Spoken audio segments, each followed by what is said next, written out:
Good evening, good evening. Today I want to thank Obama. Obama, you're becoming the president that we elected. You came out with tax the rich. I will talk more about that. Until now, you have been a compromising president, and that left you in the ditch with nowhere to go except to keep the old difficulties that the people are suffering.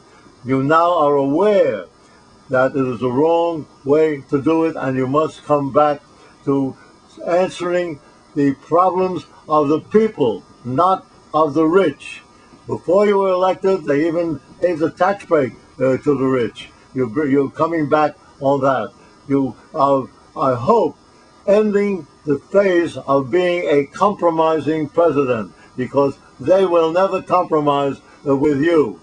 That's total privatization, and that's all the right wing of the Republican Party is interested in. You are facing reality. You did it in your State of the Union address.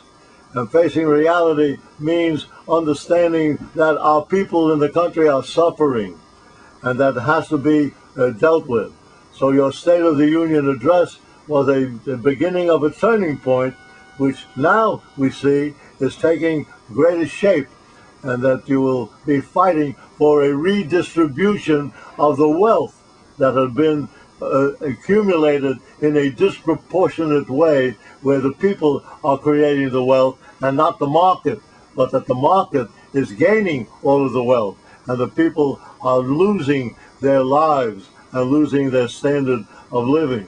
That's where we are today. So congratulations if you keep it up, and we will support you to become the president again in 2012 if you do the things that you are promising now that you had promised and were not following through because you were trying to make a compromise. No more compromises. An open battle. Now, you left out tax the corporations. You said tax the wealthy. But, 1% of the population in 2006 was owning 40% of the wealth. Now, it's more than 40% today. Were you aware that the corporations in this country in the year 2010 made more money and profit than they ever have over many, many years? They made close to $5 trillion for the year. In the third quarter, they made 1.800 millions. And so you multiply that by 4, and it is in the 5 trillion area of profits for corporations. You did not include corporate taxes to be increased, and that you should. Corporations are not expanding anyway in this country, but they are making a lot of money overseas, as well as by reduction of their expenses here in the United States, and they should pay the government in the United States, and so it will have a budget that can take care of the people in the country that they are neglecting by not growing the industries in our own country. So it's tax the rich, yes, but also tax the corporations. And that should be a part of your program at the present time, and we will support you and support it. Another thing you did not mention yet, although you did say something in your State of the Union message: reduce the military budget. Reduce the military budget. And please take away the prerogatives with regards to the military from the Pentagon, which are controlling our programs and controlling our policies. So it's to reduce the military budget. And a good way to reduce the military budget is to get out of Iraq. You said we would get out of Iraq. It's 2011 already. You're looking towards 2012. Well, you want to be a president after 2012, you better fill the promise that you made and be the president that we elected in 2008, which you had not been until the turn early this year. And so we have to do the following thing. We have to preserve Medicare. We have to preserve services for the people, and we should not cut back on them.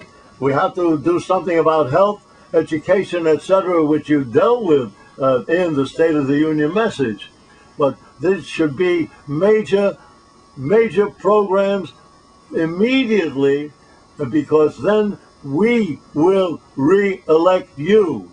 The people will re-elect you when you become the people's president. That is the important thing. So it's getting out of Iraq and take the foreign policy back from the Pentagon. That includes other questions with regards to the use of the military. There are suspicious movements taking place by the military in order to build a group around China. China is not a military enemy and will not be a military enemy. And it's about time that our people were told that and that we acted in that manner. And so, here again, your relationship with the president of China should be something that increases, and all of the problems, which will be economic problems between the United States and China because of China's growth, that they can be dealt with in many ways that are compromises on both sides. Because we're living in a world that is bipolar. We're not going to get away from that. The old colonial system is dying because the old colonial people are in the process of development. There is a movement around the world in which they cooperate with each other in trade and exchange. And there's an organization that is now growing called BRICS. Britain, Russia, India, China, South Africa, and more will be joining, who want to build up their countries and to build it up without depending upon wars and expenditures which do not help the people. So it is a changing world. Now you become the president of the United States again in a changing world, or you'll not be the president of the United States because the right wing is going to trounce you. So we're dealing with history, and you can be historically a monument if you can turn around now and we understand the pressures you were in, the mistakes that you're making by trying to be a compromiser, assuming that the enemy is going to compromise with you. They never will. But you have to take the bull by the horns, and you have to lead us into taking care of the people in our own country. So stop compromising, be the president that we elected, and we will re-elect you as the president that we want. 2012 is in the balance for you and in the balance for our country.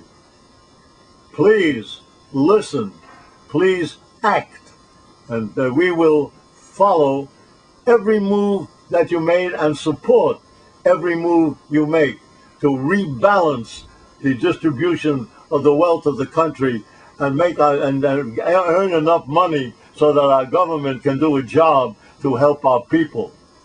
Please, please, President, become the president we elected. You are on that track now, and we will support you.